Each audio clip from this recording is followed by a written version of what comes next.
Does Nintendo Wii U Nostalgia actually exist? This is an ongoing debate right now online, with people saying they kind of missed the Wii U days, which might sound... What? Yeah, it's no secret that the Wii U was a critical failure for Nintendo, so bad they had to hurry up and get the Switch released, which led into an awesome generation of Switch games. Or should I say a lot of Wii U games again. But pretty much people online are saying how it's impossible to have nostalgia for the Wii U. It was an absolutely terrible era, and anybody that says they miss it are just absolutely wrong, and they're lying to themselves just because they want to feel something again. Well, what's the definition of nostalgia in the first place? Nostalgia is a bittersweet emotional state characterized by a sentimental longing for the past. It combines a fond, affectionate pleasure in recalling happy memories with a slight sadness or yearning because that specific time or period cannot be recovered. So according to the dictionary definition of what nostalgia is, you can have nostalgia for anything. Any exclusive memory or moment in your life that you hold near and dear to you can be nostalgia. So anything can be nostalgia to you. And nostalgia affects a person on a case-by-case scenario. I'll give you an example, or at least a couple examples. My wife grew up with Frogger and the Great Quest on PS2. It is a bad game. And she even knows it, but she loves it because it's a game that she grew up with since she was little. RC Revenge has always been one of my favorite PS1 games. Is it the greatest game ever? No, not at all. Not even the greatest racer ever, but I hold it at that standard because I loved it growing up and it means so much to me. So nostalgia doesn't just have to be something that was critically acclaimed to be a success or massively popular with the masses. It could just be something that you yourself really loved, even if it sucked. Now, I grew up in the GameCube era, so I grew up with GameCube and Wii for most of my life, and Wii U didn't come until middle to late high school. But even with that said, I have tons of nostalgia for my Wii U. And the more I look back on it, I don't understand how this is even an argument with people. I mean, let's just talk about some of the games. I'm not the biggest 3D World fan, but for a lot of people, this is their favorite 3D Mario by a long shot. It's a fun collection of linear 3D levels that you can play with friends. And it was so popular, Nintendo brought it back on the Switch and even gave it a side mode of Bowser's Fury, which might even lead into our new 3D Mario game if it comes. We unfortunately didn't get a new Zelda until Breath of the Wild came out simultaneously on both the Wii U and the Nintendo Switch, but we also got remakes of Wind Waker and Twilight Princess,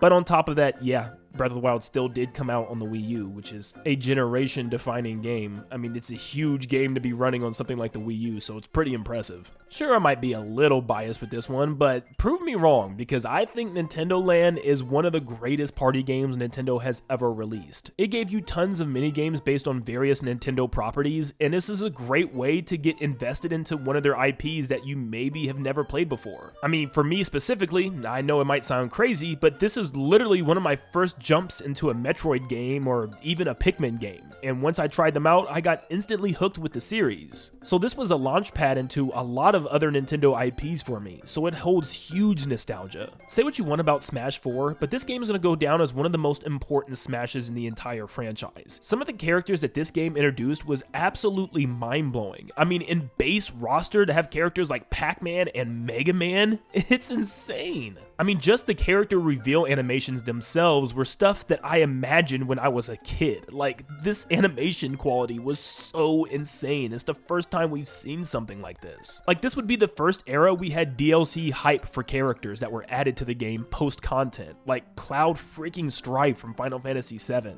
This was a legendary announcement. Now, I'm not saying Smash 4 delivered on every front. The single player was pretty lacking and the online was iffy at best, but what was here was truly great, and this is where we started to see the first real tournaments pop up for the game as well, worldwide. Not to mention, we also had a great Mario Kart with Mario Kart 8.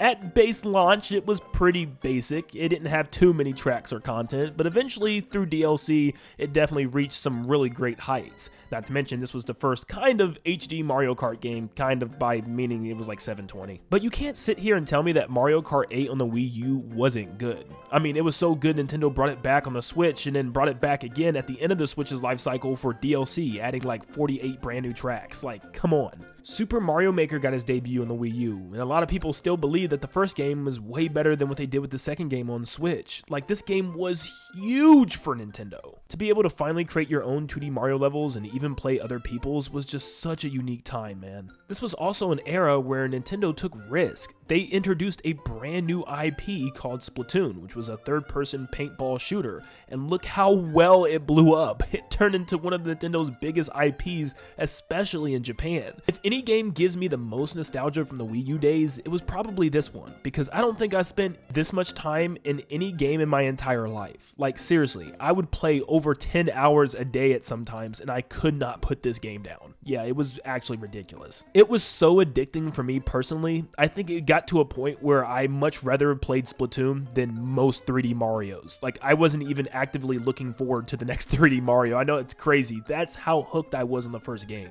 Not to mention, this is where I got one of my favorite video games of all time, Donkey Kong Country Tropical Freeze. This, to me, is without a doubt the best 2D platformer ever, and I fell in love with this game. I remember listening to the soundtrack of Grassland Groove and just sitting there when I was in high school, like in complete awe. I remember literally listening to the soundtrack on a playlist on my phone on the way to baseball games. Yeah, it was that serious. This game had such a hold on my childhood, and even to this day, I can replay this game over and over and over again and never get bored. Not to mention, it came out again on Nintendo Switch because it's just that good. There's some other hidden gems in there that I can mention, but overall, no, not every game was perfect, and some of the games had a lot of issues. But a console doesn't need to be a commercial success for you to have nostalgia for it. It can still have games that are really special for you, but also games that are really good as well. I mean, shoot, the GameCube didn't do all that well, but still, that console has a lot of fans dedicated to it.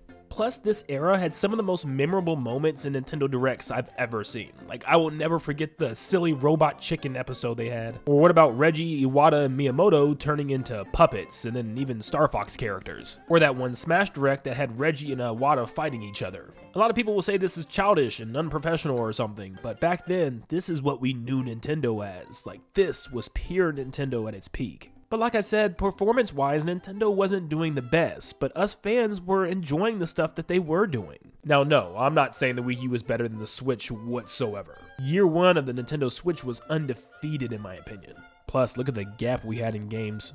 Now, I don't think the Switch is an argument here. A lot of people are now coming up saying that the Switch 2 is going to be like the new Wii U, which already is not the case. It already outsold the Wii U, and it hasn't even been a year yet. Goodness. But for some reason, fans right now are left feeling bleh with the Switch 2, which I totally understand. There are games coming out every single month, but some of these games just don't feel like they're major games. They're just like, oh, new Yoshi for toddlers. I mean, listen to this dude. Oh hey, we can grab stuff too! Like, this isn't exactly screaming brand new Splatoon IP, and not much has so far for the Switch 2. But yeah, the Switch 2 has already got so many games, and we're not even in year 2 yet. But once the Switch 2 era is said and done, a lot of people are going to look back at it and say this is an amazing console, and a lot of people are even going to have nostalgia for it, especially younger kids that are growing up with Switch 2s right now. So the Wii U by no means is the greatest Nintendo console ever, or literally did everything right, but the Wii U can absolutely be nostalgic, because even to this day, even though me and my best friend were the only ones that I felt like had a Wii U in the whole state, it still was a blast and a great time that I'll always remember. Because like literally where else are you going to see a post like this?